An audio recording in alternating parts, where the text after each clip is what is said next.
This is the Jug O Sip podcast. You know, I was talking to Lindsay about this earlier today. It's awful. The thing that a lot of people don't understand about the position that black people are in, because it's not really something that's easy to articulate.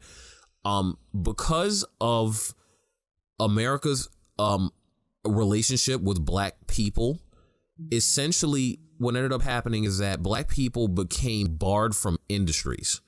And slavery is a direct result of that, because when the South lost the Civil War, a lot of the wealthiest people, I'm talking like the Mark Zuckerbergs of their day, were the slave owners, the cotton plantation people of the South. These people were actually in charge of the major industries of the world. It was to a degree that the 40 acres and a mule that was promised to black people was actually used as a bailout to a lot of the former Confederate, like the former rich Confederates that lost the war. This is the reason why black people didn't actually get that. And a lot of those families are still in charge of industries too, to this very day. Well, and that's the thing. These families took the riches that were won or were taken as a deterrent by the U.S. government, and they took that. Some of them took their plantations and they turned them into prison camps, and they started they started finding what were now free black American citizens. And based on the loophole of the 13th Amendment, that being, well, not the loophole, but that being that slavery can only exist basically in prisons, they started capturing and imprisoning black people in order to put them back in a basically a remixed version of slavery, which is why the prison system as it exists today looks the way that it does. Right, which is it's like a lot of systems. Like, for example, if they find a way for black people or whatever oppressed group, like women, for example, with Roe versus Wade, for example. When we won, when Roe versus Wade happened and we got the right to have abortions, they're trying to find new loopholes to keep us from having them. Right. It's like black people, when they were slaves during the slavery period, when they were freed, they were like, well, we got to find a way to make sure these black people can't get nothing that we have. Right. So if we can't hold them hostage in our houses, let's find a way to have them arrested. Essentially, the bigotry built around those industries, again, industrial racism. Right. Those industries were placated on racism.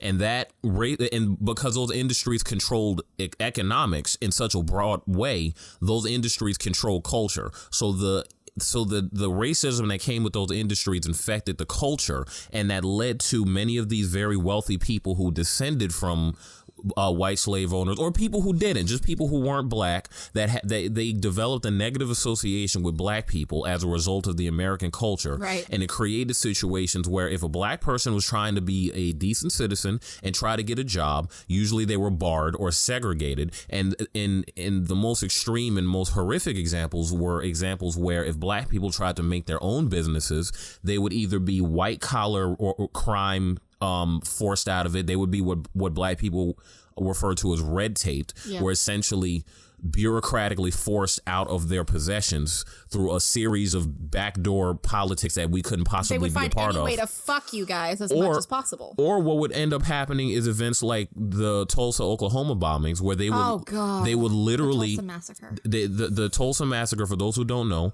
there was a small district in Tulsa, Oklahoma that was referred to as Black Wall Street.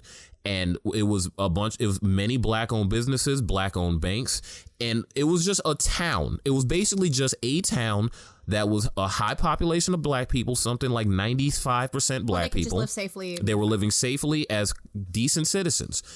The white people nearby did not like this because it's America, and they basically faked a race riot and had the town destroyed. In fact, there are sources, and I have to reconfirm these sources, but there are sources that say that there was a military weapon that was tested and used for the first time on this riot. It was a bomb, I think. I'm not sure. The last time I read about it, and again, I may not be remembering this correctly, but the last time I read about it, I believe it was napalm. It was some kind of firebomb. It was some sort of fucking firebomb. Yeah, and that's... But they firebombed this town. But this is what I'm talking about. Yeah. Throughout the years, black people have struggled to establish themselves and have an infrastructure that allows them to have the same kind of economic freedoms to take advantage of the country from the point that we got here, because essentially our role here was never to be. You can find the Jug O Sip podcast on YouTube and Spotify every Monday and Friday. And don't forget to like, share, subscribe, and follow at Jug O Sip Podcast on all social media.